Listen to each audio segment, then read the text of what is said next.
इंद्रावती हा पखारे तोर पैया महू पाव परा तोर भुइया जय हो छत्तीसगढ़ मैया सो है बिंदिया सही घाटे डोंगरी पहाड़ चंदा सूरज बने तोर नैना सुनहा धाने के संग रुगरा के हरियर रंग तोर बोली जैसे सुखर मैना अजरा तोरे डोलाए पुरवैया महू पाव परा तोरे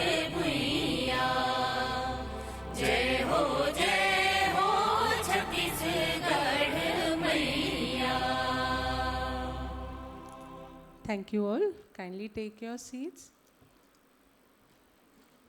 We would like to welcome our guest from the family of Atal Bihari Vajpayee Vishwavidyalaya, for which I request Honorable Vice Chancellor Professor A.D.N. Vajpayee sir to please welcome Professor L.P. Pateria sir, Honorable Vice Chancellor,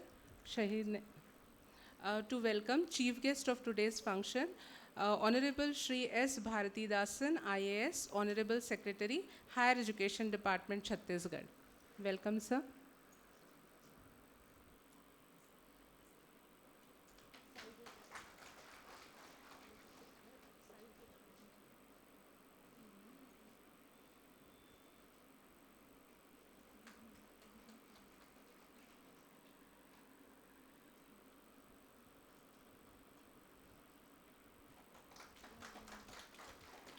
I would like to request Honorable Vice Chancellor to welcome our distinguished guest, Dr. Santosh Devangan, Commissioner, Higher Education.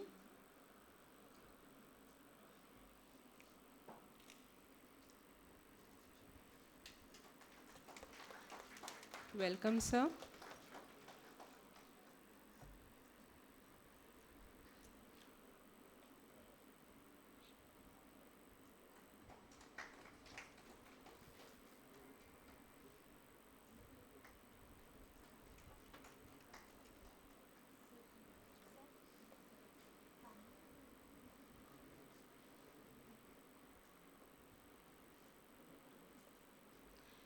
I would like to request Honorable Vice Chancellor sir to welcome Professor L.P. Pateria, Honorable Vice Chancellor, Shahid Nand Kumar Patel University.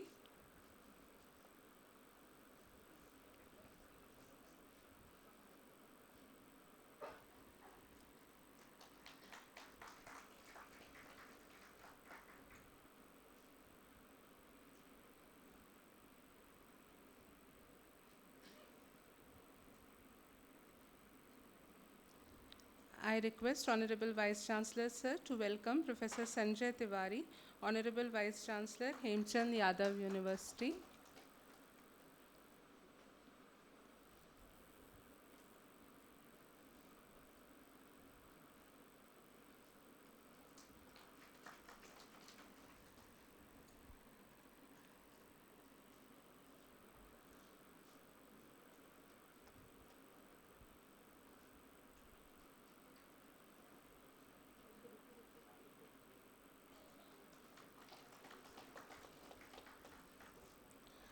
I request Professor H.S. Hota sir to welcome Honorable Vice Chancellor Professor A.D.N. Vajpayee sir.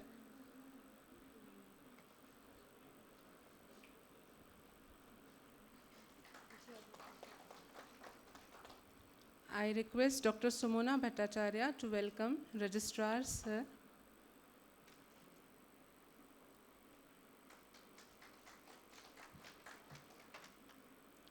I request Dr. Shreya Sahu to welcome Hota sir.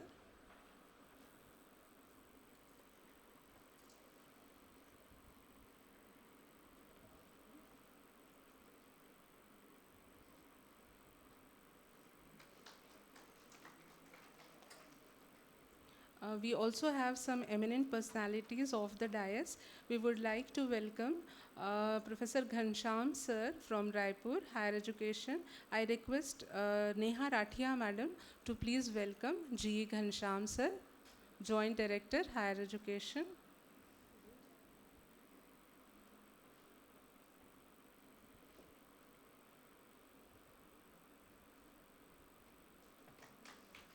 Welcome, sir.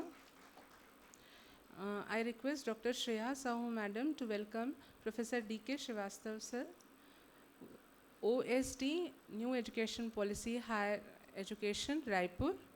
Welcome, sir. We would also like to welcome Dr. Anjali Avadhya from Joint Director PM Usha, for which I request Neha Rathia ma'am to please welcome her.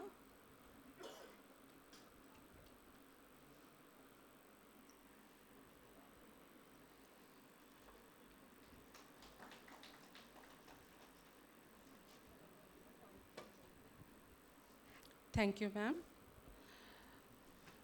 Higher education is a significant aspect of personal and professional development. And leadership is not about titles, positions, or flowcharts, but is one person's life influencing the other. Our Honorable Vice Chancellor, Professor A.D.N. Vajpayee, is a perfect frame for this saying. I would request Honorable Vice Chancellor, sir, to deliver his welcome address for today's workshop. Please, sir.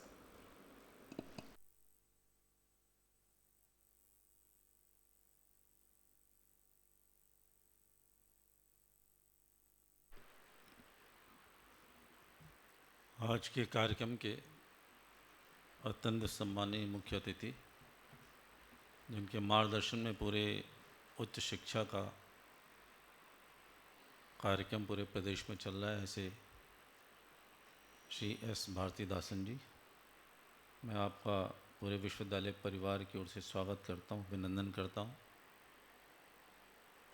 Shri Dewangan ji, commissioner higher education, आपका भी स्वागत अभिनंदन है।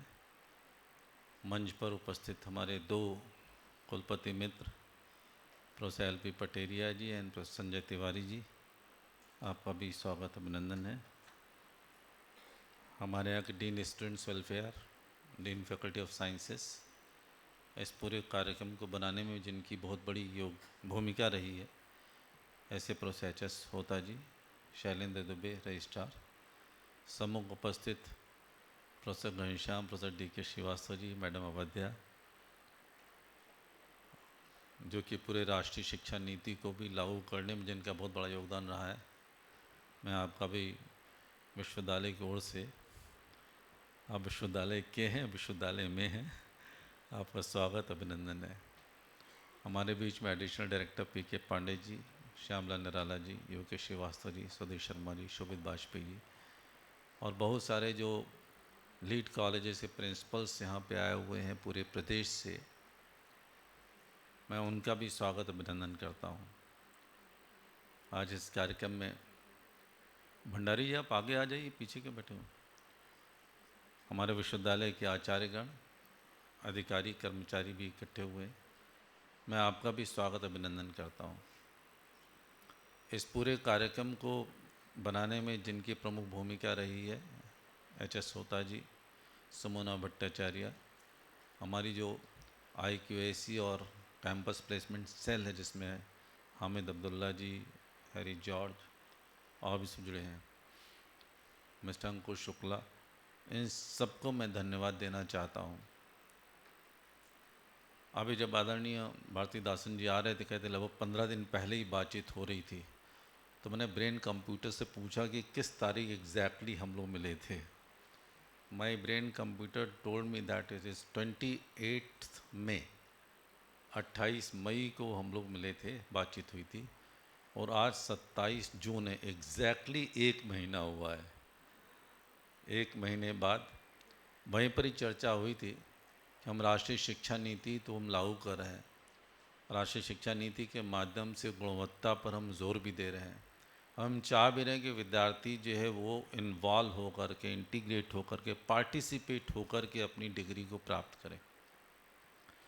लेकिन उस degree का महत्व कितना होगा, उसमें हम वैल्यू एडिशन कितना कर सकते हैं डिग्री में। जब तक उसमें कुछ एम्प्लॉयबिलिटी का तत्व नहीं होगा तब तक वो डिग्री का कोई विशेष महत्व नहीं हो सकता है। और जिन परिस्थितियों से हम सभी लोग गुज़र रहे हैं, हम सबको पता है कि एक नॉन कमिटमेंट, प्रतिबद्धता की विहीनता के दौर से हम सभी लोग गुजर रहे हैं। हम सभी लोग शिक्षक समुदाय को प्रतिनिधित्व कर रहे हैं। अधिकांश शिक्षकों का पढ़ाने में अभिरुचि नहीं, विद्यार्थियों की पढ़ने में अभिरुचि नहीं है। माता पिता ने भी भेज दिया स्कूल कॉलेजेस में, उनकी अभिरुचि नहीं है। विद्यार्थियों को जिनके लिए हम काम कर रहे हैं वो भी, उनके अंदर करियर ओरिएंटेशन नहीं है। तो एक इस प्रकार का वातावरण बना हुआ है। तो हम तो इकोनॉमिक्स से विद्यार्थी कहते हैं इसको मार्केट फोर्सेस पे छोड़ दो, let the market forces decide. Demand supply mechanism जो होता है अपने आप ठीक कर लेगा। लेकिन हमारा आध्यात्म, हमारी बुद्धि कहती है सब कुछ जो मार्केट फोर्सेस पे नहीं छोड़ देना चाहिए। हमारे जो स्टेट के इंटरवेंशन है, हमको भगवान ने बुद्धि दी है, हमें थोड़ा बहुत काम करना चाहिए। उसी दिशा में भारतीदासन जी ने कहा कि इस पर कुछ काम करना चाहिए, मिल के करना चाहिए। तो मुझे लगा कि जो ब्यूरोक्रेसी और एकेडमिक के बीच का जो गैप है, इसको भरने के लिए बहुत बड़ा हमको अवसर मिला। मैं तुरंत ही इनकी आइडिया पे आई, जम्प्ड ओवर हिज आइडियाज़। हमने कहा मैं इस पे जो बना करके अपना एक ड्राफ्ट भेजूँगा, उस पर कॉन्सेप्ट नोट भेजूँगा, उस आप अप्रूव करेंगे, फिर उस पर हम लोग एक वर्कशॉप बुलाएंगे। हमने आते ही लगभग एक सप्ताह में कॉन्सेप्ट नोट बनाया, उसको भेजा, आपने अप्रूव किया। तो इसमें एक वर्कशॉप बुलाने के लिए सारे वाइस चांसलर, लीड कॉलेज के प्रिंसिपल्स बुला करके बातचीत करेंगे। बहुत सारे गैप्स हैं। गैप्स, पहला गैप तो है जो हम पढ़ा रहे हैं क्लास में, उसमें एम्प्लॉयमेंट का समझिए कंपोनेंट कितना है, उससे मिल कैसे सकता है। पढ़ाने के लिए सिलेबस चाहिए। सिलेबस जो हम दे रहे हैं लोगों को, सिलेबस में राष्ट्रीय शिक्षा नीति के अंतर्गत जो इंडियन नॉलेज सिस्टम्स है IKS, उसको तो इंटीग्रेट करने के लिए बहुत प्रयास किए गए और किए भी जा रहे हैं, अभी भी किए जा रहे हैं। वो करना भी चाहिए, कोई दिक्कत नहीं उसमें जो है। लेकिन जहाँ तक एम्प्लॉयमेंट का कंपोनेंट, स्किल का कंपोनेंट है, उसको अभी एक इंटीग्रेटेड पार्ट के रूप में डालने के लिए वो अभियान के रूप में प्रयास नहीं किया गया, जो कि होना चाहिए। कोर्स की डिज़ाइन करना कोई आसान काम होता नहीं। हम सब जितने लोग बैठते हैं बोर्ड ऑफ स्टडीज़ में या सेंट्रल बोर्ड ऑफ स्टडीज़ में, सबका माइंड कंडीशनड हो गया है, एक ढर्रे में चलने वाला भाव है। तो सबसे पहले तो बात आती है कि हमको बोर्ड ऑफ स्टडीज़ का जो कॉन्स्टिट्यूशन है, उसे कॉन्स्टिट्यूशनली चेंज होना चाहिए। उसमें न केवल हम बैठे, हमारे साथ में जो एम्प्लॉयर्स हैं हमारे, चाहे वो पब्लिक सेक्टर के हों, प्राइवेट सेक्टर के हों, उन सबको जो इसमें हम इंटीग्रेट करें, तो उससे क्या होगा, मार्केट की डिमांड क्या, रिक्वायरमेंट क्या, वो पता चल जाएगी। फिर ऐसे एक्सपर्ट्स हमारे पास में, उनकी रिक्वायरमेंट के हिसाब से हम कोर्स करिकुलम को रीडिज़ाइन करें। तो आज की जो वर्कशॉप हम बुला रहे हैं, उसका एक बहुत बड़ा मकसद ये भी है, इस आइडिया को लेकर के किस प्रकार से हम चलें। दूसरा क्या है कि हमारे पास में इंडस्ट्रियल बेस कितना है। अब छत्तीसगढ़ की हम बात करते हैं, छत्तीसगढ़ हमारी 6 स्टेट की यूनिवर्सिटीज़ हैं, जगह जगह लोकेटेड है। कुछ में बहुत अच्छा इंडस्ट्रियल इंफ्रास्ट्रक्चर है, बेस है, कुछ में नहीं है हमारे पास में। लेकिन उसका भी एक अकाउंट कहीं पर होना चाहिए। हमारे डिस्ट्रिक्ट इंडस्ट्री सेंटर या छत्तीसगढ़ के इंडस्ट्री डिपार्टमेंट, उनके पास तो होगा, लेकिन उसका और यूनिवर्सिटी का किस प्रकार से इंटरेक्शन हो, किस प्रकार से एक मिक्सिंग किस प्रकार से हो, उस गैप को भरने की भी हमको बहुत ज़रूरत है। ऐसे ही प्राइवेट सेक्टर की बहुत सारी यूनिट्स हैं रीजनल लेवल, लोकल लेवल पर, उनसे हम किस प्रकार से अपने हायर एजुकेशन सिस्टम को हम जोड़ सकते हैं, उसकी बात भी होना चाहिए। एक चीज़ और जो सबसे महत्वपूर्ण आती है कि ये जो रोज़गार शब्द की हम बात करते हैं, रोज़गार शब्द भारतवर्षीय अपनी शब्दावली में है ही नहीं। ये रोज़गार कह दिया, आप कोई हिंदी में समानार्थी शब्द बताएं, समानार्थी शब्द नहीं मिलेगा आपको रोज़गार में। एम्प्लॉयमेंट मिलता है, रोज़गार मिलता है। तो एम्प्लॉयमेंट क्या है, जो वेस्टर्न कंट्रीज़ थे, वहाँ पर क्या है कि आर्टिफिशियली क्रिएटेड एक इंडस्ट्रियल सिस्टम था, उसमें लोग एम्प्लॉय किए जाते थे और उसी को लेकर रोज़गार किया गया। भारतवर्ष में क्या है, अपना परंपरागत जो उद्योग धंधे थे, लोग उसी में लगते थे, उसी में एक्सपर्टीज आती थी, उसी में इनोवेट करते थे, उसी में एक्सपैंड करते थे, उसी में उनकी प्रोडक्टिविटी बढ़ती थी, उसी में रिसर्च करते थे, उसी में डाइवर्सिफाई करते थे और उसी को लेकर डेवलप करते थे। जो हमारा जो बेस मॉडल है, जिसको हम फैमिली बिजनेस मॉडल कहते हैं, फैमिली बिजनेस मॉडल को हम एम्प्लॉयमेंट जनरेशन के लिए कैसे बढ़ा सकते हैं, उसकी बात हम लोगों ने छोड़ ही दी लग रहा। तो वो बात भी हमको कहीं न कहीं निकाल के हमको देखनी पड़ेगी। वो भी जो गैप है हमारा, एक जो ट्रेडिशनल बेस कह सकते हैं, फैमिली बेस कह सकते हैं एम्प्लॉयमेंट का, और उसको लेकर के आगे किस प्रकार से मॉडल बनाए, एक गैप ये भी उसको भरना चाहिए। फिर प्राय ये बात कही जाती है कि हम लोग जो है जॉब सीकर्स पैदा कर रहे हैं यूनिवर्सिटी सिस्टम से, कॉलेज सिस्टम से, जॉब प्रोवाइडर्स कब करेंगे? तो उसके अंतर्गत जो स्टार्टअप्स की योजना है, make in India, made in India, ये सारी बातें जो आई हैं, तो वो भी इतना आसान काम नहीं है। उसके लिए चाहिए एंटरप्रेन्योरशिप, सबसे पहला तत्व होता है। एंटरप्रेन्योरशिप का तत्व हमारे यहाँ है ही नहीं। हमसे भी कहा जाए, हम भी उतने एंटरप्राइजिंग नहीं हैं जितने कि होना चाहिए, और भी लोग नहीं हैं, विद्यार्थियों में भी नहीं है। कुछ स्टेट्स को छोड़ दीजिए, जैसे गुजरात को छोड़ दीजिए, पंजाब हरियाणा छोड़ दीजिए और साउथ के स्टेट छोड़ दीजिए, बाकी बाय एंड लार्ज जो हम लोगों के जो स्टेट्स हैं, वहाँ पर जो बेसिक एंटरप्रेन्योरशिप रिक्वायर होती है in the personalities of the students, they lack very much. तो जो एंटरप्रेन्योरशिप को कैसे हम इन्फ्यूज़ कर पाएँ, through course curriculum, through internship, through examination pattern, सारी चीज़ों को लेकर के, वो भी एक गैप है, उसको हम कैसे भर पाएँ, वो भी एक काम, जिससे कि वो भले ही छोटे स्तर पर कुछ अपना धंधा शुरू करें, खुद लगें, कुछ औरों को लगाएं। ये सारी बात भी हम लोग इस ब्रेन स्टॉर्मिंग में करने वाले हैं। सबसे महत्वपूर्ण बात क्या है कि हमें छत्तीसगढ़ एज ए होल के बारे में सोचना है। कंट्रीब्यूटरी हम होंगे, अटल बिहारी वाजपेयी होगा, रविशंकर यूनिवर्सिटी होगी, बस्तर यूनिवर्सिटी होगी, हमारे रायगढ़ यूनिवर्सिटी होगी, सरगुजा यूनिवर्सिटी होगी, दुर्ग यूनिवर्सिटी होगी, एक कंट्रीब्यूट करेंगे। इन टोटलिटी हमको बात करना है, पूरे छत्तीसगढ़ को एज ए होल लेके बात करना है। इन्हेंसिंग एम्प्लॉयबिलिटी की जब हम बात करते हैं, तो employment just not for the sake of employment, employment for production, employment for growth, एक फंक्शनल एम्प्लॉयमेंट की जो बात की जाती है, उसकी हमको चर्चा करनी पड़ेगी। सामान्यतः क्या होता है, हम जब सर्विसेज सेक्टर को उठा कर देखते हैं, हम लोग 3 सेक्टर इकोनॉमी चलती है, प्राइमरी सेक्टर, सेकेंडरी सेक्टर और tertiary sector, services sector. Service sector contribution जब बात आती है, तो मान लेते हैं जो सैलरी दी जा रही है वो उनका कंट्रीब्यूशन होता है। वो उनका कंट्रीब्यूशन होता नहीं है यदि हम दूसरे मॉडल की तरफ लेकर के जाएंगे। हमारा कहना है कि जो एम्प्लॉयमेंट दें उससे ग्रोथ बढ़े। जब हम विकसित भारत की बात करते हैं 2047 में, या विकसित छत्तीसगढ़ की हम बात करते हैं, तो विकसित छत्तीसगढ़, विकसित भारत में हमारे हायर एजुकेशन निकले हुए विद्यार्थियों का कितना कंट्रीब्यूशन है, इसके बारे में एम्प्लॉयमेंट ही पहली सीढ़ी है जिससे कि हम चीज़ें बढ़ा सकते हैं आगे। इस पर भी हमको चर्चा करनी है। आज जो है वो इस पूरी जो सोच थी हम लोगों की, उस सोच को कार्य रूप में परिणत करने के लिए एक प्रयास किया गया ब्रेन स्टॉर्मिंग का। तो हमारे बीच में आदरणीय भारती दासन जी आए हैं, कमिश्नर दिवांगन जी आए हैं, हमने बहुत सारे कुलपतियों को बुलाया था।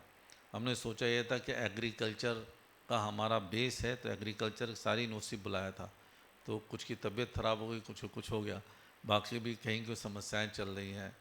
वैसे कुलपतियों के साथ समस्या चलती ही रहती हैं, विनोद की बात है। आना चाहिए था, हम नहीं आ पाए, कोई बात नहीं। अभी भारती दासन जी ने बहुत ही पॉजिटिव अप्रोच लेकर के कहा कि कोई बात नहीं है, हम सब लोग मिलकर पहले एक तैयारी करेंगे, कुछ कॉन्सेप्ट बनेगा, कुछ रोड मैप बनेगा, इसको लेकर के आगे बने। कुछ मॉडल्स पर हमको जो काम करना होगा, मॉडल्स में एक इनपुट आउटपुट मॉडल, बहुत अच्छा मॉडल है हमारे पास में, कहाँ से विद्यार्थी आते हैं, कहाँ जाते हैं, इसको स्कूल एजुकेशन से लेकर के मिडिल लेवल एजुकेशन लेकर हायर एजुकेशन लेकर सब में इंटीग्रेटेड सिस्टम को लेकर के भी हम आगे बढ़ सकते हैं। पहले हम अपना काम करेंगे, फिर देखेंगे उससे कितना जो है हमारा मिडिल लेवल एजुकेशन में भी चीज़ें जानी चाहिए या प्राइमरी लेवल जाना चाहिए। सारी चीज़ों को लेकर के हम कंप्लीट एजुकेशन के मॉडल देंगे और पूरी हमको उम्मीद है कि हम अपने इस अभियान में सफल हो पाएंगे। मैं पुनः आदरणीय भारती दासन जी के प्रति, कमिश्नर देवांगन जी के प्रति अपना आभार धन्यवाद व्यक्त करता हूँ। और बाकी सारे जितने हमारे प्रिंसिपल्स आए, दूर दूर से आए, कल दंतेवाड़ा से क्या मिस्टर प्रसाद जी का बार बार फ़ोन आता रहा, उनको कुछ असुविधा हुई, उनके लिए मैं क्षमा भी प्रार्थी हूँ। आप सभी लोग दिन भर साथ में रहिए और हम सब मिल कर के बात करते हैं। बहुत बहुत धन्यवाद। Vande Mataram.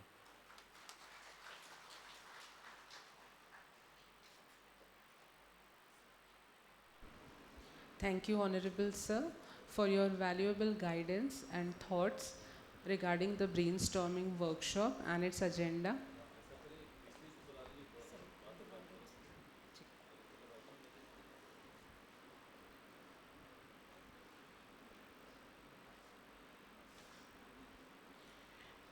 There is a slight change in the line of speech, and now we would like to request Professor Sanjay Tiwari sir, Honorable Vice Chancellor, Hemchand Yadav University, and I take the privilege to introduce him to all the persons present over here. He is Honorable Vice Chancellor of Hemchand Yadav University. Academic and professional background, has 26 years of experience in higher education and research, served as Vice Chancellor at Madhya Pradesh Bhoj Open University and Professor and Head at Studies in Electronics and Photonics, Pandit Ravi Shankar Shukla University, Raipur. He holds MSc, MPhil and PhD in Physics, Electronics and completed postdoctoral research at Cavendish Laboratory, University of Cambridge, UK. He also has a visiting academic positions at universities of California, Santa Cruz and International Center for Theoretical Physics. His international recognitions include US Fulbright Senior Research Fellow, Senior Associate at ICTP Italy, and has been a visiting professor at leading institutions as Cambridge, University of California, and IBM Almaden Research Lab, USA. He has delivered invited lectures at Tokyo Institute of Technology, Hiroshima University, and others in Japan. He has to his credit UGC Research Award twice, UK India Education and Research Initiative Award, SARC Fellowships, and is an elected fellow and chartered engineer of an institution of engineers. He has also received a certificate of appreciation for academic excellence. नमस्कार। आज के इस brainstorming workshop on enhancing employability in higher education के इस उद्घाटन सत्र में मुख्य अतिथि के रूप में हमारे आदरणीय सचिव महोदय भारती दासन साहब, कमिश्नर देवांगन साहब, इस विश्वविद्यालय के कुलपति professor ADN Vajpayee ji, professor LP Pateriya जी, रजिस्ट्रार साहब होता जी और यहाँ उपस्थित सभी महाविद्यालयों के प्राचार्यगण और उच्च शिक्षा विभाग के अधिकारीगण। वैसे तो हम एक अगले अलग सत्र में चाहेंगे क्योंकि actually I landed yesterday night और हमने करीब 1 घंटे में कुछ स्लाइड्स भी बनाई है इसके लिए, और हमारा क्या व्यू है इस के बारे में, क्योंकि हमको लगता है वोकेशनल एजुकेशन पे 94 से हम कुछ ना कुछ काम करने का मौका मिलता रहा है, तो वो हम अलग बताएंगे। लेकिन इस अवसर पर क्योंकि वाजपेयी जी का निर्देश था और ये बहुत महत्वपूर्ण विषय है जिसकी आवश्यकता है, क्योंकि हम सब इस बात को काफ़ी समय से जानते हैं कि the purpose of education is to empower the youth with the knowledge and skill so that he can make his tomorrow better. ये कलाम साहब ने कई बार कहा, हम लोगों ने रिपीट भी किया होगा, हम लोग शिक्षकगण हैं, काफ़ी अवसरों पर इस बात को बोलते हैं। तो हम हमारे मुख्य अतिथि भारती दासन साहब को, कमिश्नर साहब को, वाजपेयी साहब को बहुत साधुवाद देना चाहेंगे कि एक बहुत महत्वपूर्ण विषय जो हमारे छत्तीसगढ़ के लिए, हालांकि देश के लिए बहुत महत्वपूर्ण है, इस पे एक वर्कशॉप को यहाँ पर आयोजन किया गया है। जब भी रिपोर्ट्स आती हैं, अगर आप देखें इंटरनेशनल लेबर ऑर्गेनाइजेशन की रिपोर्ट जब आती है, वो जब ये कहता है कि 83% of youth in India is unemployable. Unemployment is not an issue, the problem is unemployability. मतलब हमारा यूथ अनएम्प्लॉयबल मतलब हो गया कि यू हैव द स्किल, आपको आता है लेकिन एम्प्लॉयमेंट नहीं है वहाँ पर। अपने यहाँ की समस्या है जब TCS कहता है कि 80,000 वैकेंसीज है हमारे पास, लेकिन हमको योग्य व्यक्ति नहीं मिल पा रहे हैं। इसका मतलब ये हो कि दिस इज स्किल मिसमैच। तो प्रॉब्लम क्या हो रहा है कि हम लोग ग्रेजुएट तो पैदा कर रहे हैं, यूनिवर्सिटीज़ कॉलेजेस बहुत ग्रेजुएट्स हमारे पास आ रहे हैं, लेकिन उन ग्रेजुएट्स को जो डिमांड है मार्केट की उसके हिसाब से हम शिक्षा नहीं दे पा रहे हैं। MBA का भी डेटा आया था कि 93% ऑफ MBA आर अनएम्प्लॉयबल। उन्होंने कहा कि वो जो पढ़ रहे हैं वो 20 साल पहले का था। लास्ट वीक में हमारे पास कंप्यूटर साइंस के कुछ प्रोफेसर्स वगैरह आए थे, तो उनसे हमने कहा कि बोले हम लोग PhD का रिसर्च सेंटर बनाना चाहते हैं।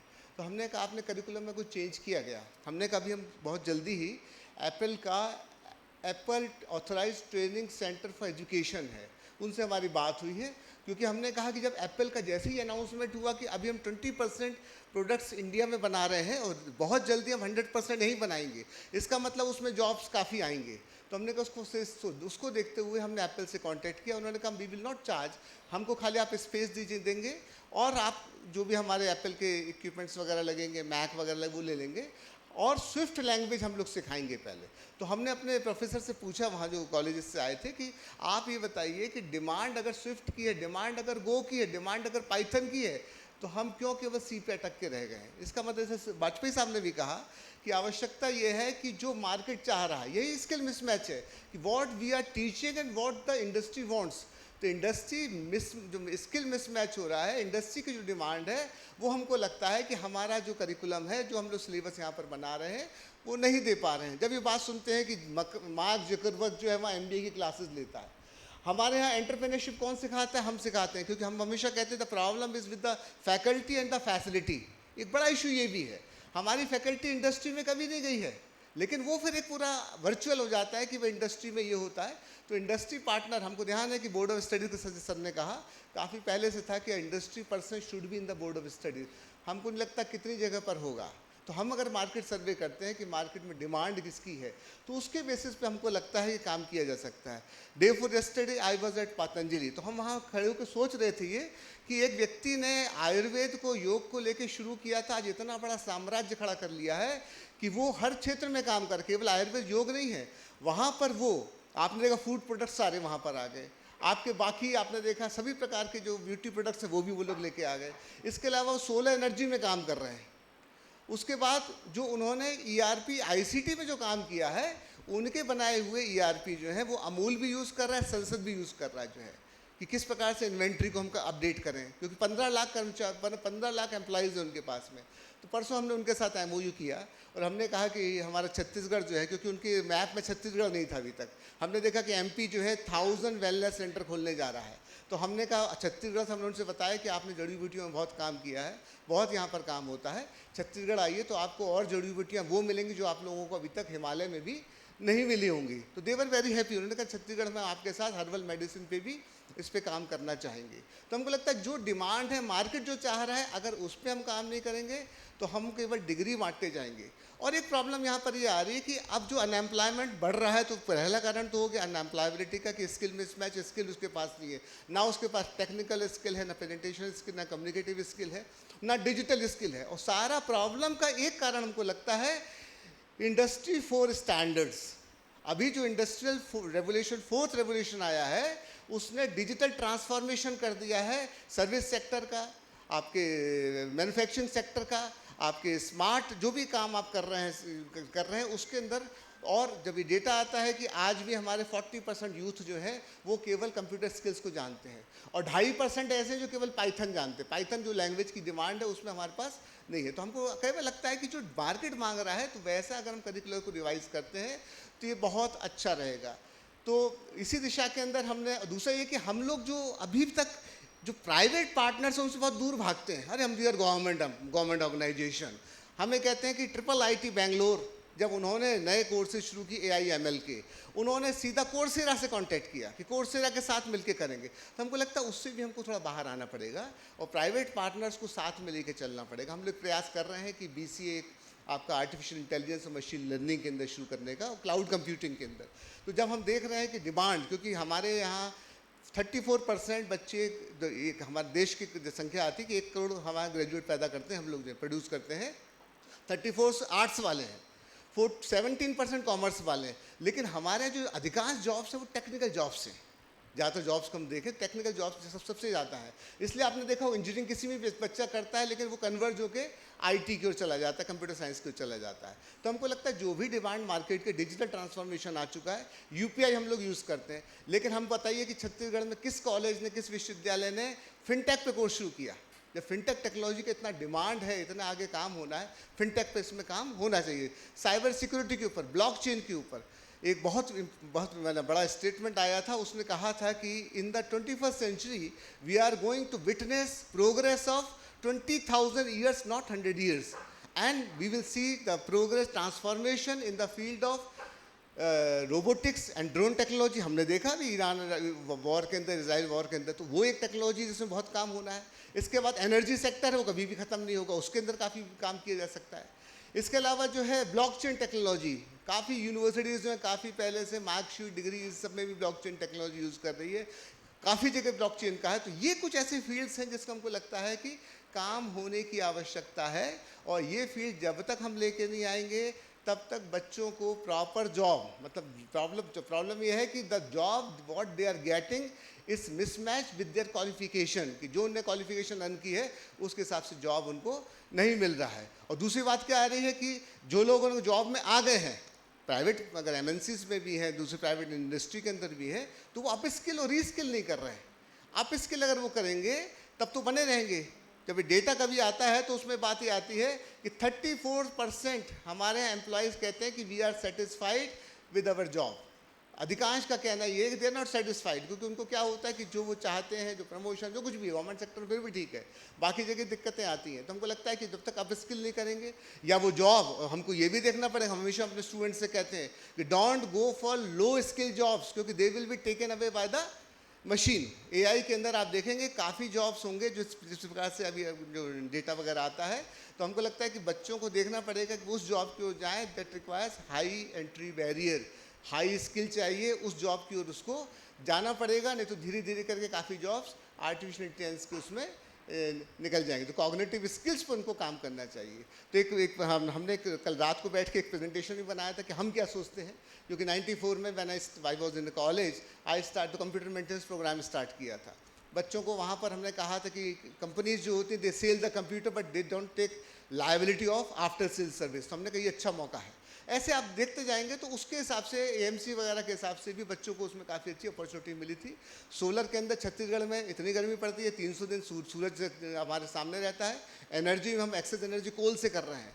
कोल के अंदर जैसे हमारे कोल होता है, तो क्लीन कोल टेक्नोलॉजी पे हमको लगता है काम होना चाहिए हमारे यहाँ पर जो है। इसके अलावा भी रिसेंटली डीएसटी ने स्टील के लिए कहा ग्रीन स्टील टेक्नोलॉजी, कि स्टील से कार्बन एमिशन को हमको कम करना है, क्योंकि क्लाइमेट चेंज भी बहुत बड़ा एक इशू है।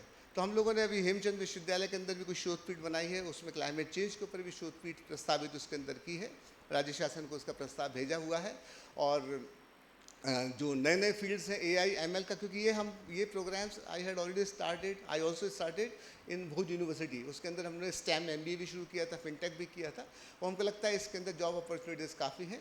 तो फिर से हम बहुत बहुत बधाई देंगे कि बहुत महत्वपूर्ण विषय जो एम्प्लॉयबिलिटी का है, क्योंकि अल्टीमेटली जो गोल हमारे एजुकेशन का है कि व्यक्ति अपने पैरों पे खड़ा हो सके, अपने अपने परिवार को सपोर्ट कर सके। तो इस विषय पे ये ब्रेनस्टॉर्मिंग सेशन रखा गया है।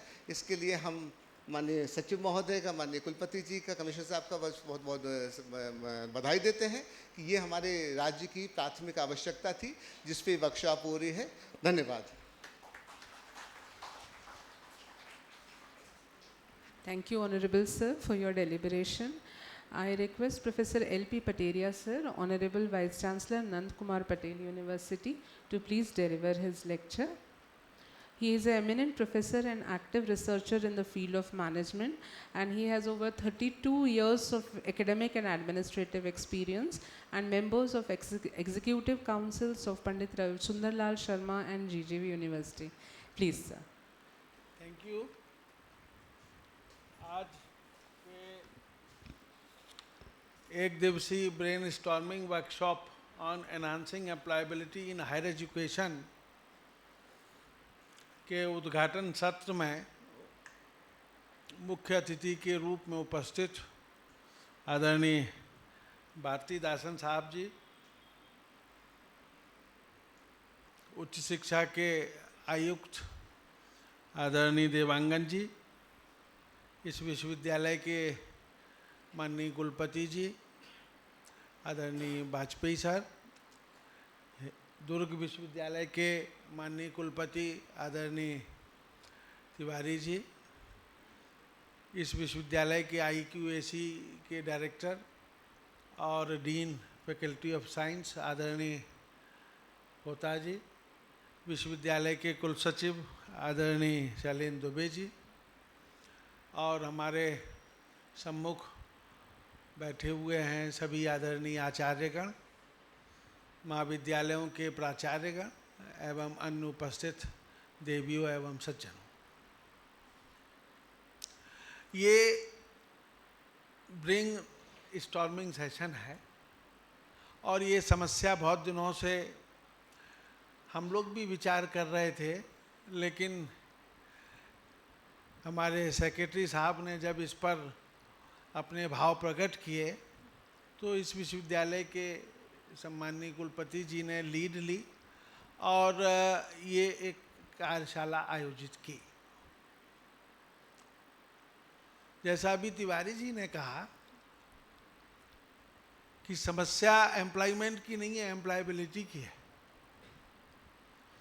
पहले जो हमारा जो शिक्षा व्यवस्था थी, जैसे आदरणीय वाजपेयी सर ने भी कहा कि वो परंपरागत थी और उसमें ना तो एम्प्लॉयबिलिटी की समस्या होती थी ना एम्प्लॉयमेंट की समस्या होती थी। घर में जो भी हमारे परंपरागत जो व्यवसाय होते थे, जो कार्य होते थे, जो लोग कृषि में थे उनके बच्चे कृषि में रह जाते थे और जो भी काम कर रहे हैं उसमें रहते थे। बचपन से ही हम उनको सिखाते थे और ना उनको योग्यता में कमी होती थी, ना उनको भविष्य में अपने जीविकोपार्जन के लिए समस्या होती थी।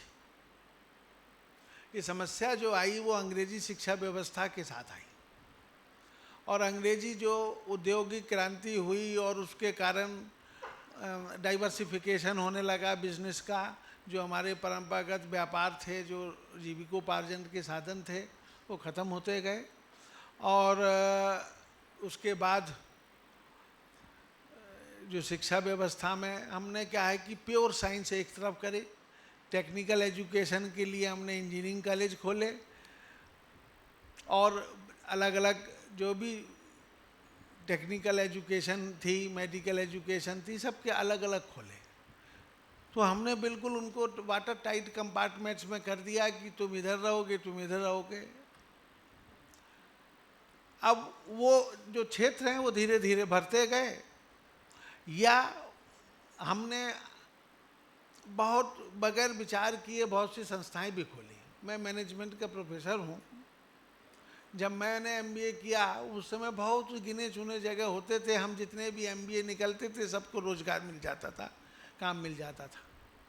हमने बेइंतहा MBA कॉलेजेस खोल दिए।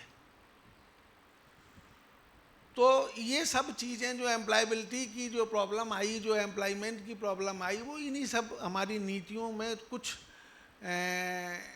पूरी विचार करके हमने नहीं बनाई और उसके कारण कुछ उनके परिणाम जो हमारे अपेक्षित थे वो हमको प्राप्त नहीं हुए। मैं भारती दासन साहब जी को बहुत साधुवाद देता हूँ कि उन्होंने इस समस्या को देखा। ये आने वाली समस्या है। राष्ट्रीय शिक्षा नीति जो अभी आई है उसमें हमने बहुत कुछ इसको इनकॉर्पोरेट करने का प्रयास किया है, लेकिन अभी भी चूँकि अभी ये पहला वर्ष दूसरा वर्ष है, इसके आने वाले समय में क्या परिणाम होंगे वो अभी नहीं कहे जा सकते हैं। इसलिए आज से ही इस पर विचार करना बहुत ज़रूरी है। और हम लोग जो जब प्रोडक्ट डेवलपमेंट की में पढ़ाते हैं तो बोलते हैं कि पहला स्टेप जो होता है वो आइडिया जनरेशन का होता है, और फिर वो आइडिया जो जनरेट होते हैं उनको फिर हम अलग अलग एनालिटिकल मेथड्स के साथ उनको हम देखते हैं कौन से आइडिया फिजिबल हैं, कौन से आइडिया क्या एक्सपेक्टेड क्या रिजल्ट होगा। तो उस दृष्टि से ये जो ब्रेन स्टॉर्मिंग सेशन है ये ज़रूरी था। और यहाँ पर सभी लोग अभी पहले स्तर पर जो वाइस चांसलर्स हैं, जो लीड कॉलेज के प्रिंसिपल्स हैं, सभी आए हुए हैं। इस पर हम लोग विचार करेंगे और विचार करने के बाद उनके विभिन्न पहलुओं पर एक जो प्रतिवेदन है वो करेंगे। और इस जो प्रक्रिया अभी जो प्रारंभ हुई है, मैं ऐसी आशा करता हूँ कि ये रुकेगी नहीं। मैं सेक्रेटरी साहब से, कमिश्नर साहब से निवेदन करना चाहता हूँ कि विभिन्न विभिन्न विश्वविद्यालयों में ये आयोजित हो, ताकि वहाँ का जो लोकल, छत्तीसगढ़ बहुत बड़ा राज्य है और जो लोकल जो नीड्स हैं, लोकल जो व्यूज़ हैं, वो भी इसमें इनकॉर्पोरेट हों और आने वाले समय में उनका एक समेकित प्रतिवेदन तैयार करके हम अपनी जो विश्वविद्यालयों के अभी शुरुआती दौर में, चूँकि हमको अंडर ग्रेजुएट प्रोग्राम्स में ही उनको लगाना है, तो सेंट्रल बोर्ड ऑफ स्टडीज़ के माध्यम से उनके करिकुलम, अभी जो मैंने शेड्यूल देखा है उसमें करिकुलम डिज़ाइनिंग के भी सेशंस होने हैं। उन सब के विचार करने के बाद वो एक जो रिपोर्ट हम लोग तैयार करें और राज्य शासन और सभी विश्वविद्यालय मिलके उसको क्रियान्वित करें, ऐसी मैं आशा करता हूँ। ये बहुत ही अच्छा एक कदम उठाया गया है। एक मेरा और निवेदन है कि विश्वविद्यालयों में जो भी नीति बनाएं वो केवल बड़े शहरों के हिसाब से ना बनाएं, क्योंकि वहाँ पर जो स्टूडेंट्स की नीड हैं जो हैं थोड़ी अलग हैं। मैं रायगढ़ विश्वविद्यालय में हूँ, हमारा ज़्यादातर जो क्षेत्र है वो आदिवासी और अनुसूचित जनजाति क्षेत्र, बहुल क्षेत्र है। उनकी भी कुछ आवश्यकताओं को देखते हुए भी करिकुलम में डिज़ाइनिंग की जाए, क्योंकि वहाँ भी शिक्षा के माध्यम उतने उस लेवल पे नहीं पहुँच पाए हैं, बहुत से साधनों की भी कमी है, तो वो भी उसको भी ध्यान रखा जाएगा। मैं ऐसी आशा करता हूँ। मैं पुनः इस वर्कशॉप की सफलता की शुभकामनाओं के साथ सभी जो आयोजक हैं उनको धन्यवाद देता हूँ, साधुवाद देता हूँ। जय हिंद, जय Chhattisgarh, Vande Mataram. Thank you, Honorable Sir, for your deliberation. Dr. Santosh Devangan, IAS 2000 batch, Commissioner, Raipur, is the distinguished guest of today's workshop. He has a wide experience in administration and worked at various places and earned a distinct fame in land records in Chhattisgarh. The next speaker, I would like to welcome sir for your deliberation.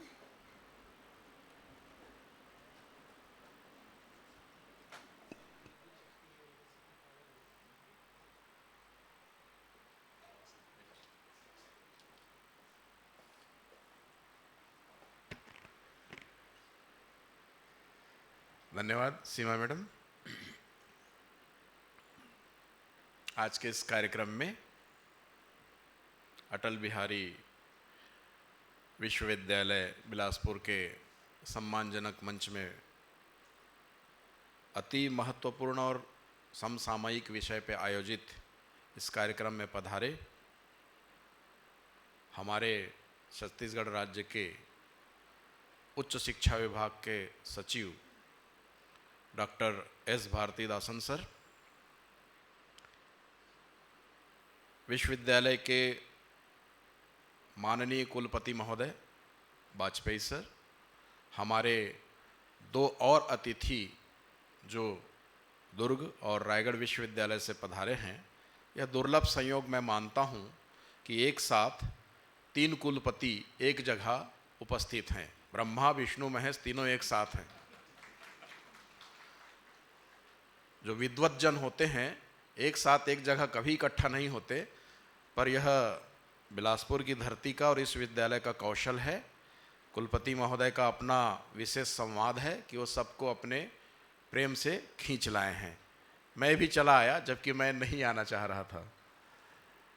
आदरणीय होता जी,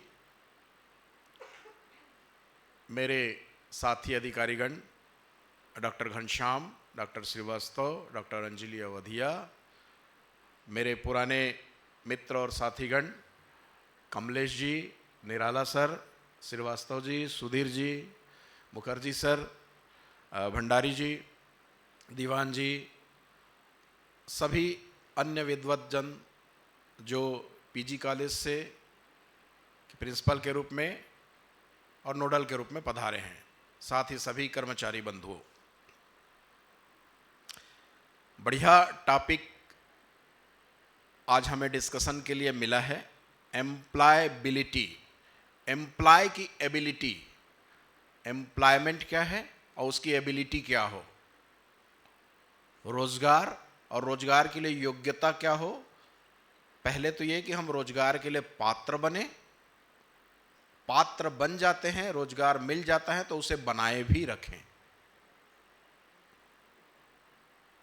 कौन कौन सी चीजें हैं जिसके चलते हमें शैक्षणिक व्यवस्था के अंतर्गत जब हम कोई कोर्स, कोई डिग्री लेकर के बाहर निकलते हैं तो हमें रोजगार की सुलभ उपलब्धता हो सके, ताकि हम न केवल अपने परिवार का पोषण कर सकें, अपने समाज, अपने राज्य और अपने राष्ट्र में योगदान भी दे सकें।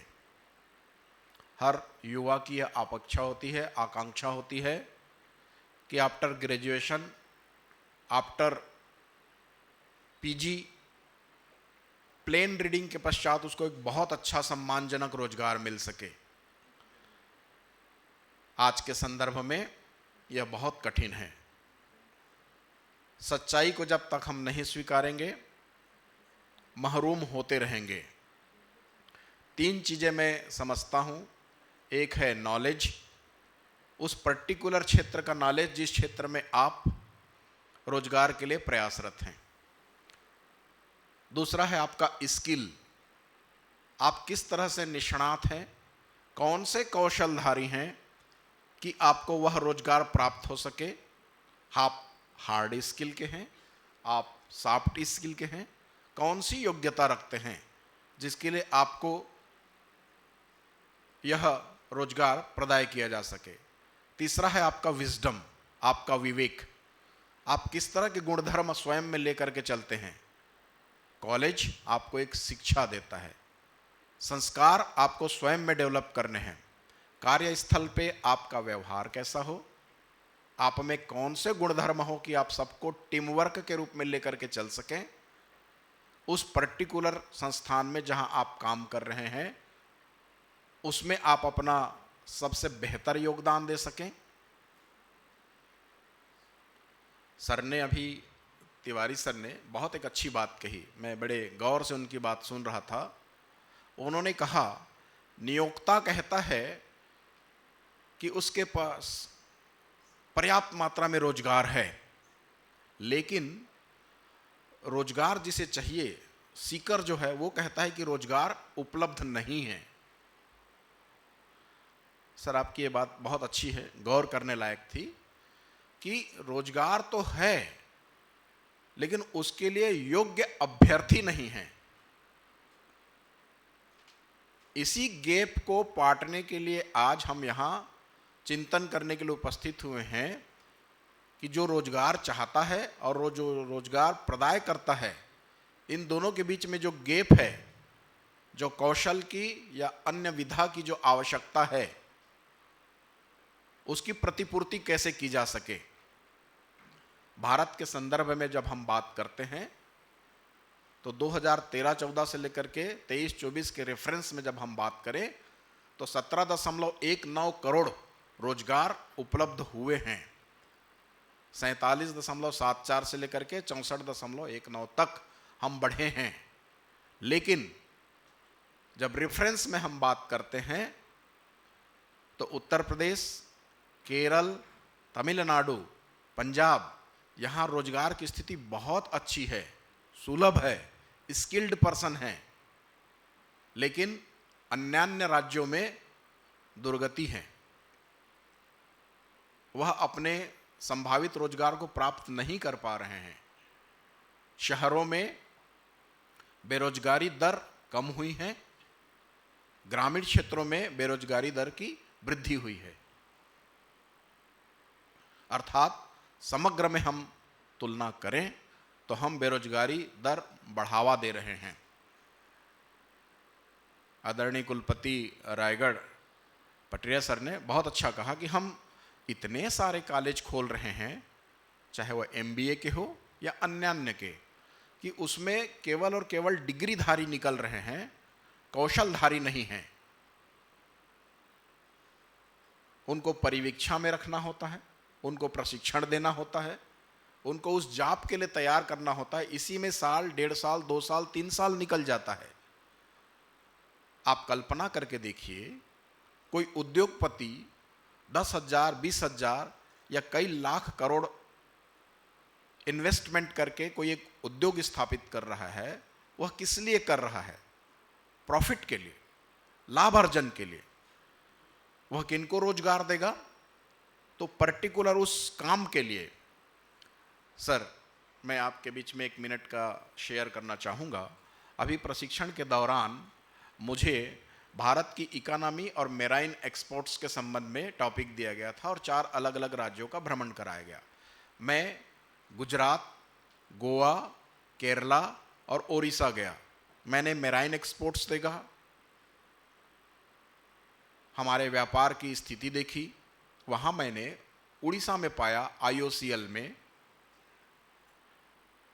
कि IOCL का जितना बड़ा प्लांट है, 10,000 लोग वहाँ काम कर रहे हैं, लेकिन पूरा प्लांट केवल 150 लोग संचालित कर रहे हैं और सभी के सभी केमिकल इंजीनियर हैं, एक्सपर्टीज लोग हैं।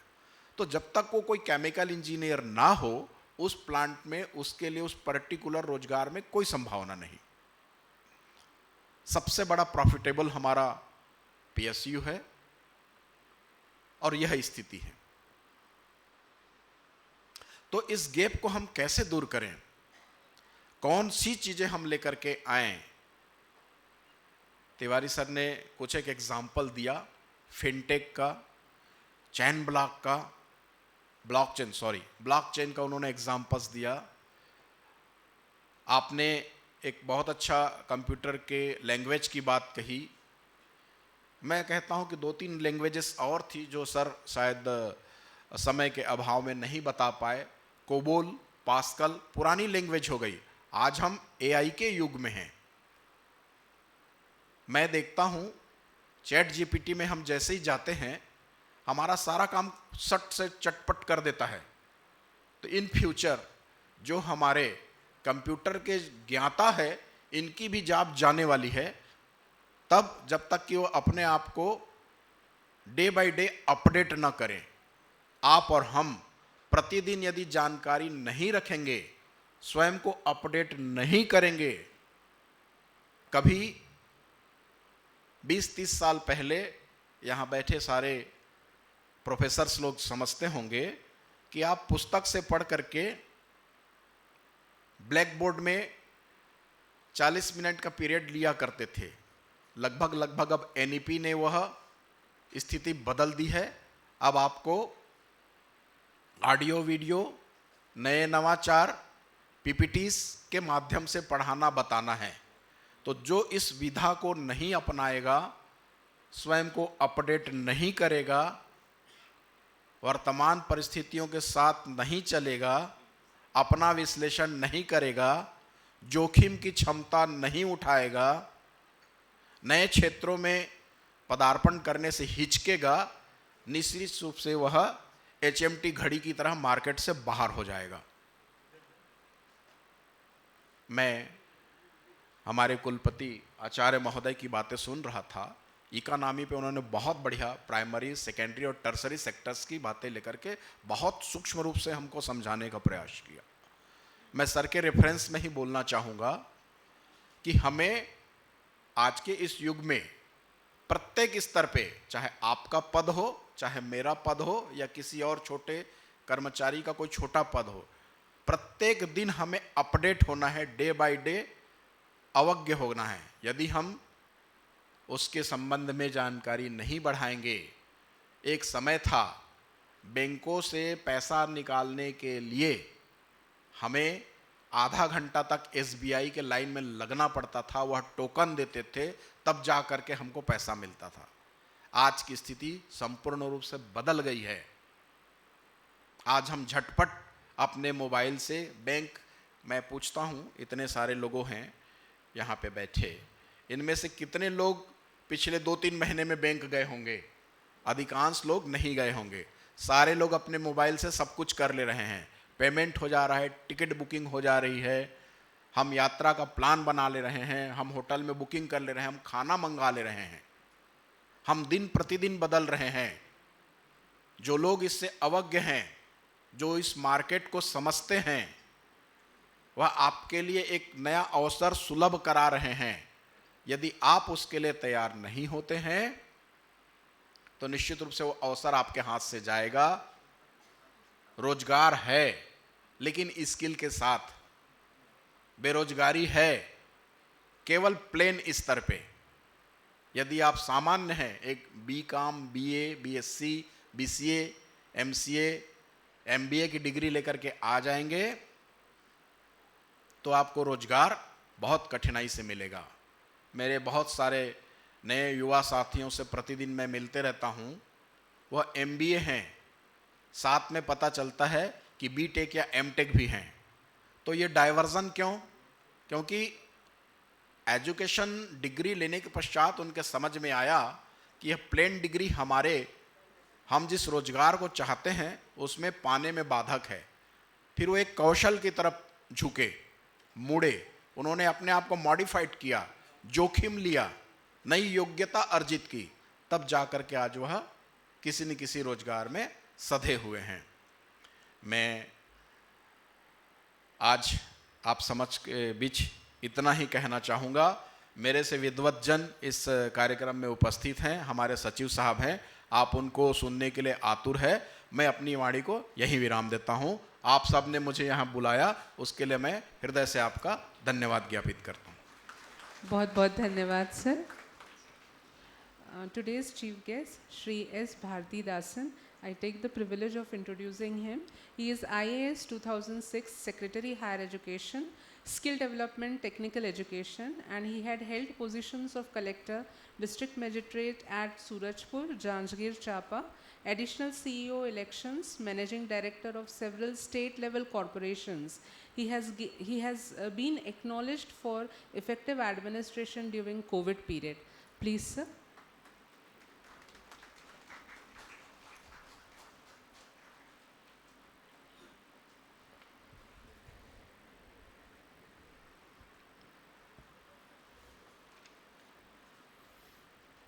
सभी को नमस्कार। आज एक महत्वपूर्ण विषय पे हम सब एकत्रित हुए हैं चर्चा करने के लिए।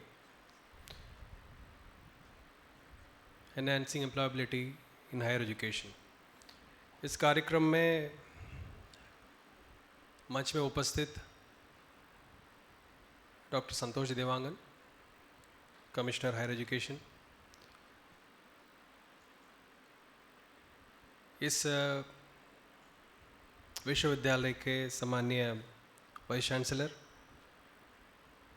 आचार्य वाजपेयी जी, साथ ही शहीद नंद कुमार पटेल यूनिवर्सिटी के vice chancellor doctor LP Pateria ji, Hemchand Yadav university के honourable vice chancellor doctor Sanjay Tiwari ji, मंचस्थ अतिथिगण, लीड कॉलेज से इस इनविटेशन को स्वीकार करते हुए यहाँ पर आए सभी आदरणीय प्रिंसिपल्स, हायर एजुकेशन डिपार्टमेंट से भी यहाँ पे मैं देख रहा हूँ जो सीनियर प्रोफेसर्स यहाँ पे आए हुए हैं।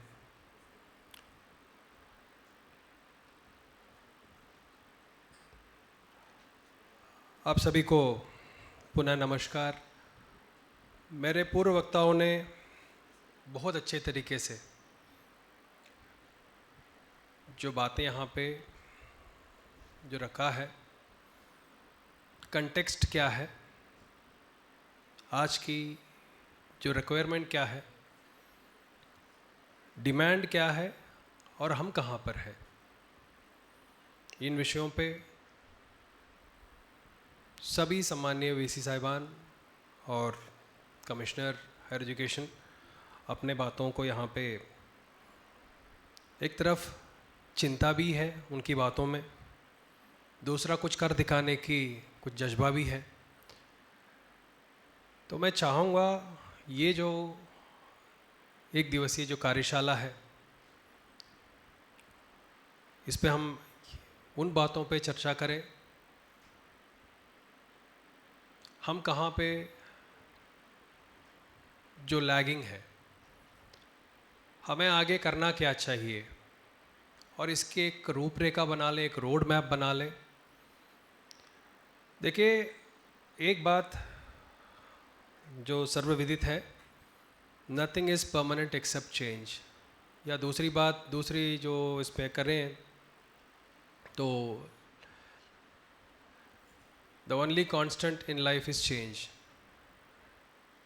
ये ग्रीक फिलोसोफर एक हिरोक्लिटस ने इस बात को बहुत पहले बोला, और ये हमेशा किसी भी कॉन्टेक्स्ट में ये सही रहेगा। मेरे ख्याल से यहाँ पे जितने भी जो 10-20% यदि अगर छोड़ दें तो फिर तो 60s, 70s और 80s बॉर्न होंगे। हम लोगों ने हमारे आंखों के सामने चीज़ों को बदलते हुए देखा, अब देखते जा रहे हैं। जो 2000 के बाद के जो बच्चे हैं उनको जो बहुत सारी चीज़ें उसके बारे में आइडिया भी नहीं है। जो हम लोगों ने जो देखा, एक्सपीरियंस किया, आज हम देख रहे हैं उसकी जो ग्रेजुअल चेंजेस या फिर सडन चेंजेस, ये सभी देख रहे हैं। यहाँ डॉक्टर तिवारी जी हो या फिर पटेरिया साहब हो या फिर जो वाजपेयी जी हैं, सभी वक्ताओं ने एक बात पे यहाँ पे अपनी जो चिंता व्यक्त किया, वो एक गैप। क्या है गैप और कहाँ पर है? जो इंडस्ट्री एकेडमिया की जो बहुत बड़ा जो काई बन गई, उसकी ब्रिजिंग कैसे करें? नित नए दिन, हर एक दिन, हर एक घंटे, हर एक मिनट पे दुनिया में कुछ ना कुछ चेंजेस इनोवेशन के रूप में या फिर इन्वेंशन के रूप में होता जा रहा है। और हम उसकी साक्षी जरूर बन रहे हैं, पर साक्षी बनने से क्या होगा? जब तक उन चेंजेस के हिसाब से हमें अडॉप्ट नहीं होंगे तो निश्चित तौर पे, जैसे देवांगन जी ने कहा, हम आउटडेट हो जाएंगे। क्या हम आउटडेट होना चाहते हैं, या फिर दुनिया की जो जिस राह पे चल रहे हैं उस राह पे सक्सेसफुली कैसे हमें जाना है, उस पे हम बात करें? विकल्प तो बहुत सिंपल है, कोई भी आउटडेट होना नहीं चाहेंगे। क्या जो गैप की बात हो रही है, एक तरफ जो हमारे जो टैलेंट वर्कफोर्स पूरे दुनिया मानती है, और इंडिया सबसे यंगेस्ट जो वर्कफोर्स आज की डेट में, क्योंकि अभी देखेंगे इन अनदर 20-30 ईयर्स, 50 ईयर्स, बाकी पूरे जो दुनिया की जो देश हैं वहाँ की वर्कफोर्स ओल्ड हो जाएंगे, फिर भी हम अपने जो देश के जो वर्कफोर्स है वो यंग रहेगा। दूसरी बात,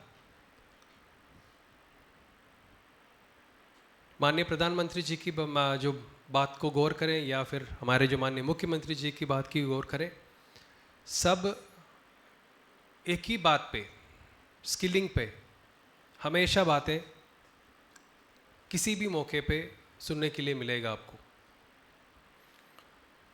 तो चिंता इस बात की है, तो इस स्किलिंग को हम कैसे करें? मैं मुख्य विषय पे आता हूँ, जो रिस्पॉन्सिबिलिटी क्या है हमारी as university, as a department, as a government. जो हमारे रिस्पॉन्सिबिलिटी क्या है वो हमको समझने की ज़रूरत है।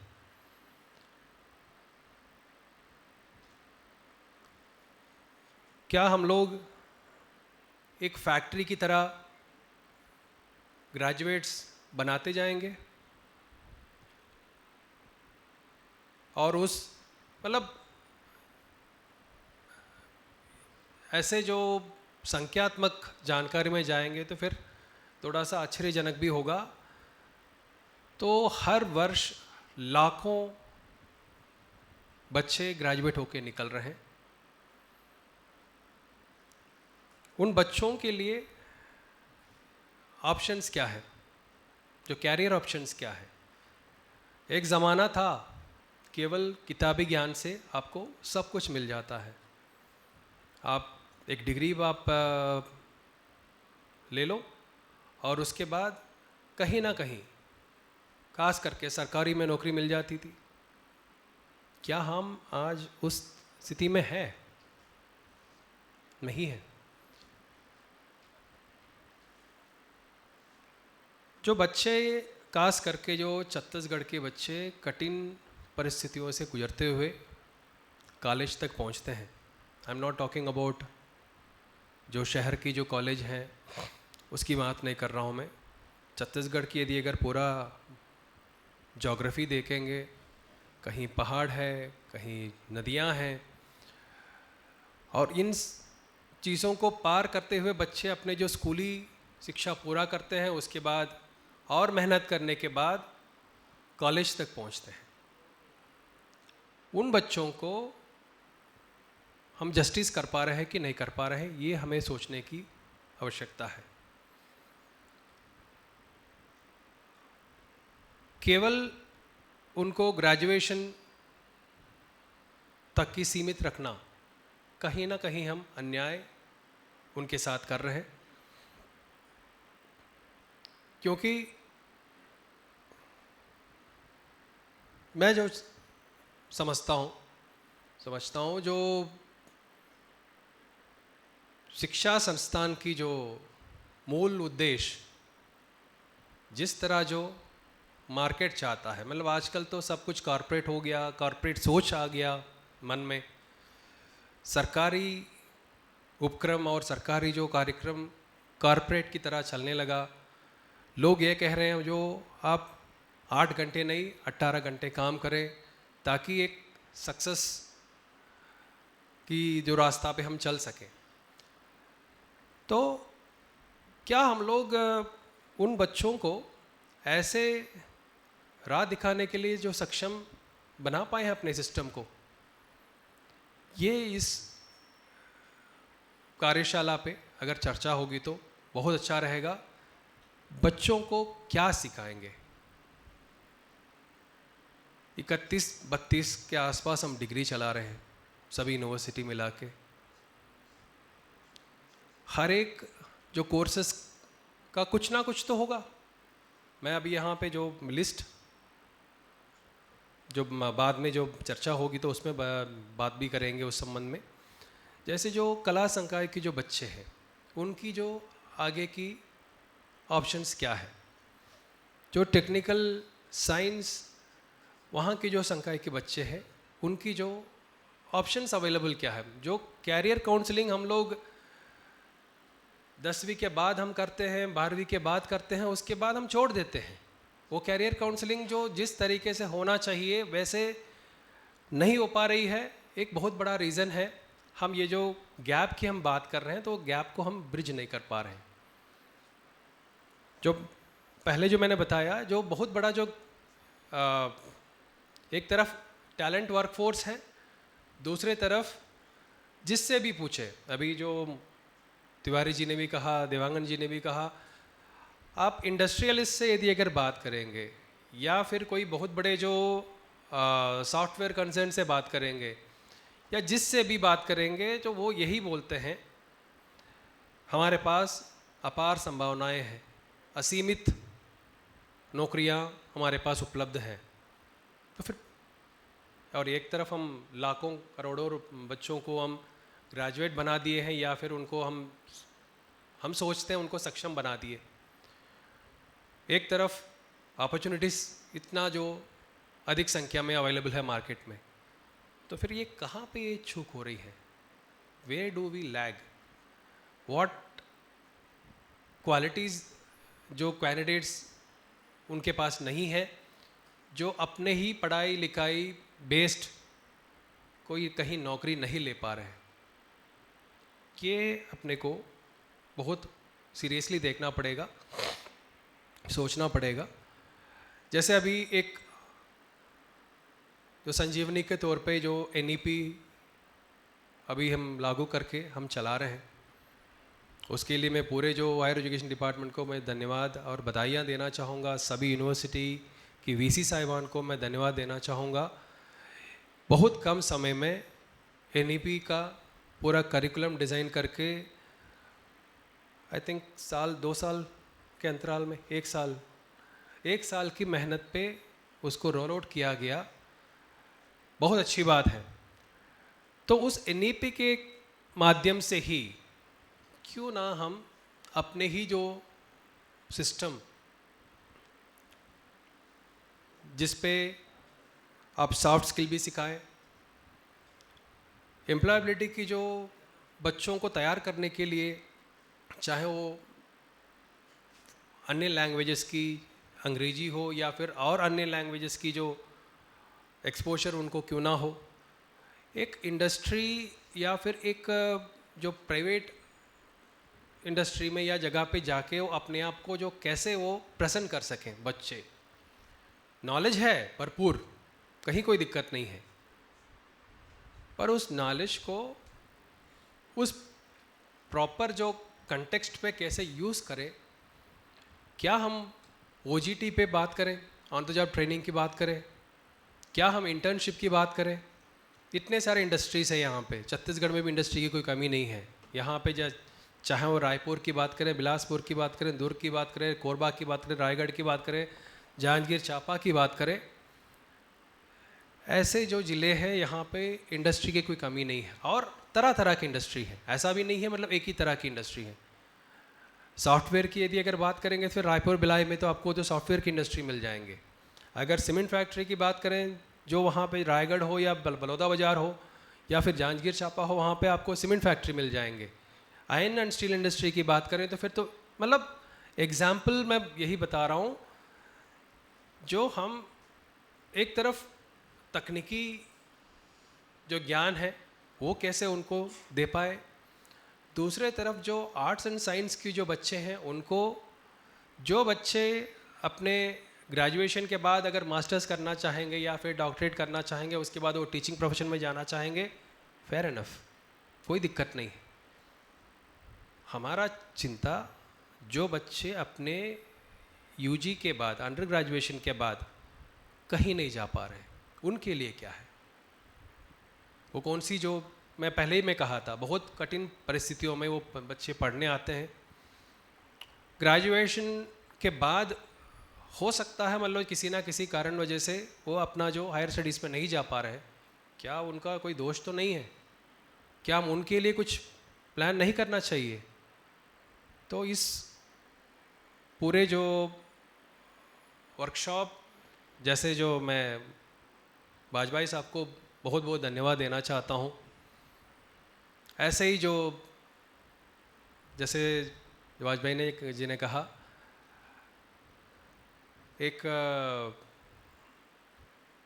ऐसा ही जो मामूली सा जो इंट्रोडक्शन वाली बैठक था, पहली बार हम मिल रहे थे और मैंने जो अपने चिंता व्यक्त किया, और बहुत अच्छी बात है, he has shared that feeling also.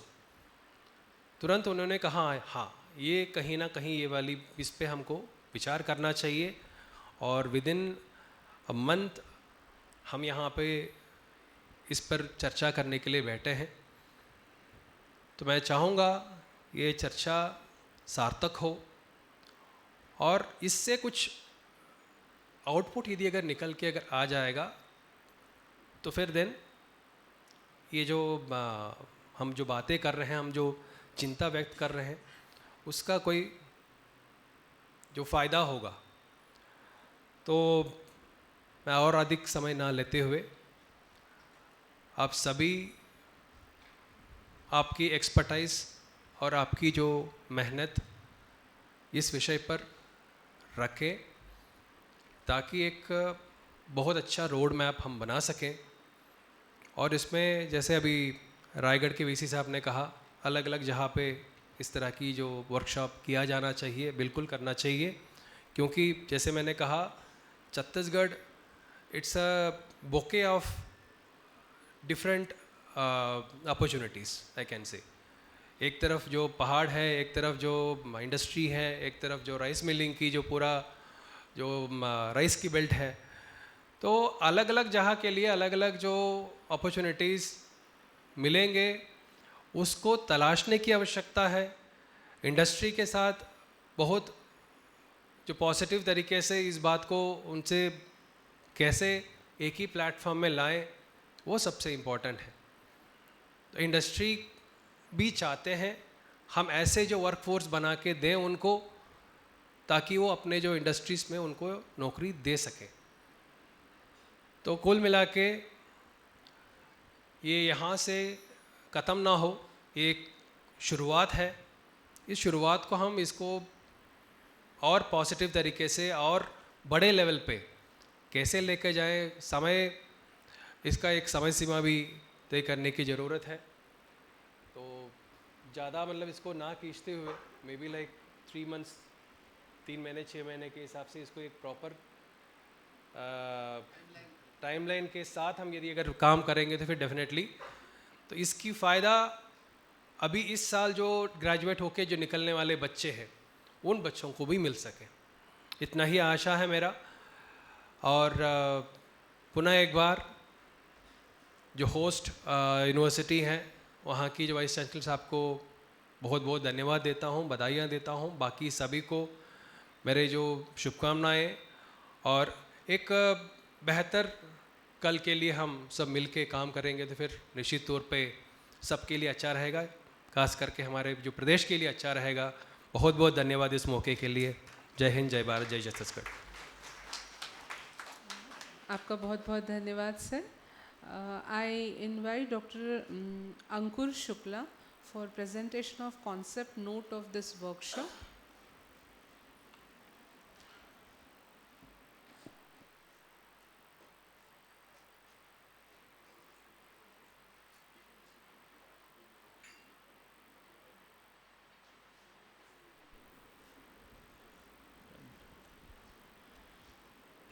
Namaskar and welcome everyone.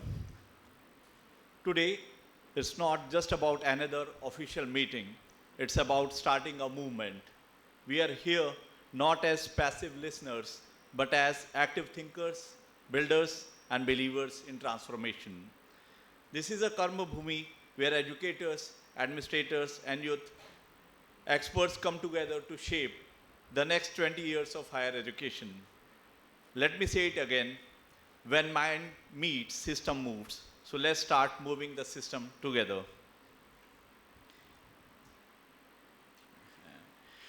We all have seen the gap.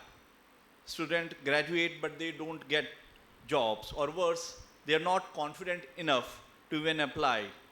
Less than 41% of the graduates are job ready right now, and it's not about intelligence. Our students are bright. It's all about what we are preparing them for. India is aiming to become a 75 lakh crore economy by 2047. But if our students can't even build a resume or crack interviews, we will miss the bus. We don't need just degrees. We need direction, digital skills, and real exposure. That's what this workshop is all about. Then coming to the real problem,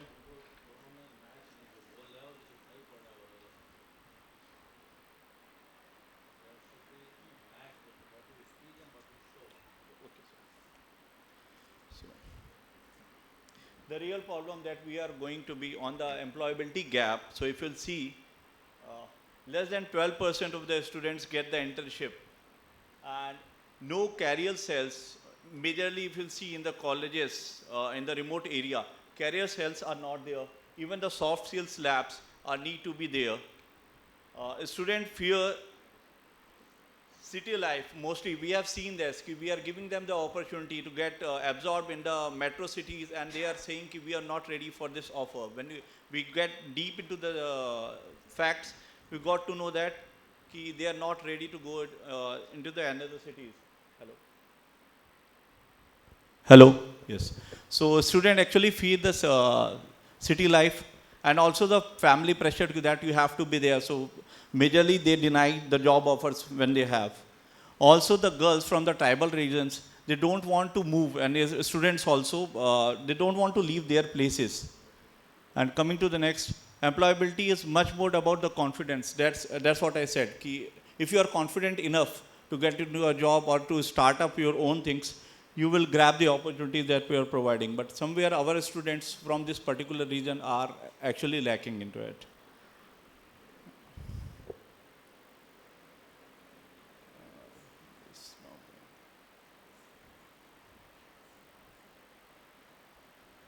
The vision that we are looking as the Atal Bihari Vajpayee University is that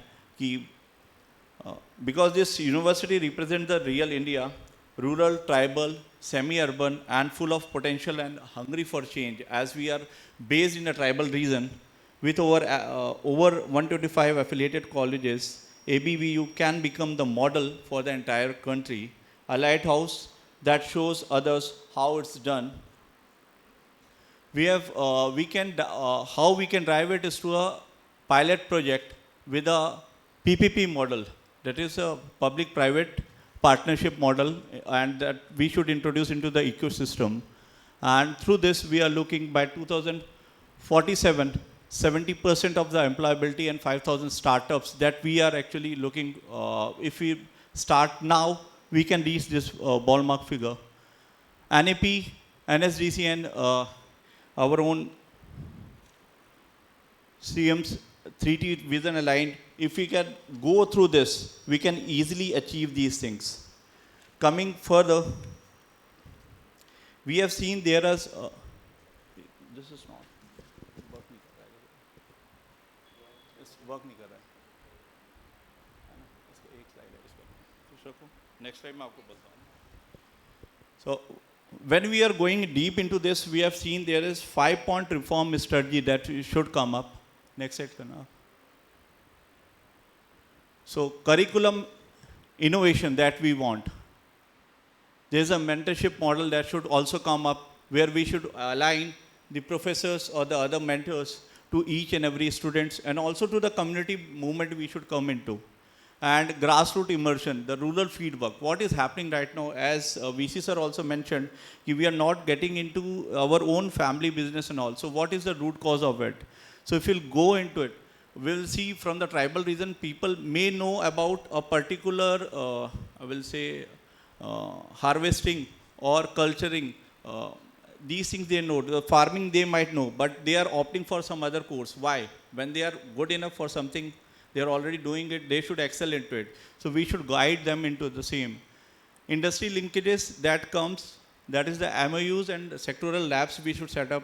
MOUs with the private firms we should do. I'll bring out one of the examples, sir. Like when I did my MBA from the IIM, we used to have 8 hours weekly workshop that we have to go to the field, we have to get the samples collected if we are into the marketing and even to the strategies. So we have to be there, we have to know about the ground realities and have to prepare ourselves. And we should also outcome with the KPIs, that is jobs, startups, upskilled faculties. This is a much more needed work that we should actually do. Next slide.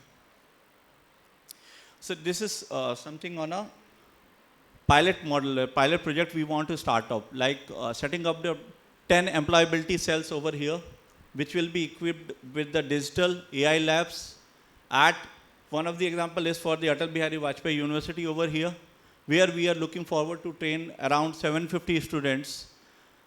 And also it will also include the training of the faculties, so that they also know about what's going all around in the world and how they should train their students. Tribal coaching centers, with the help of the CSR work that industries do have, they are having their own budget, so that we can use over here with the MOUs with the industries. And through allocating just 7 lakh rupees, we are just, this is a figure, we are looking for the relocation resistance, that is the boot camps, alumni and parent outreach. Because somewhere we also need to teach the parents why they should send their students even for jobs in other cities, or what type of the expertise their child can cultivate. Next. So this is a small ideation on a 6-month pilot project. So first month selecting these 10 colleges with the MOUs. The second month will be into the setting up these labs and mentors. Third month will be going into the faculties and student training, following with the internships and final reports that they will do. So this 6 months plan over here. And we will look at to scale it to the this plan for the 5 years into different zones, so that around 1 lakh students will be trained by this. 5,000 startups can easily be built if we will segregate it to the different zones, and 50,000 jobs can be created. So conclusion, if you'll see with this workshop what we are showing, we want to mark Chhattisgarh must move from degrees to delivery, and Atal Bihari Vajpayee University has the tools to lead a national model. Let's commit to the real pilots, real placements, from talk to task. Let's build up the India 2047 now. Thank you.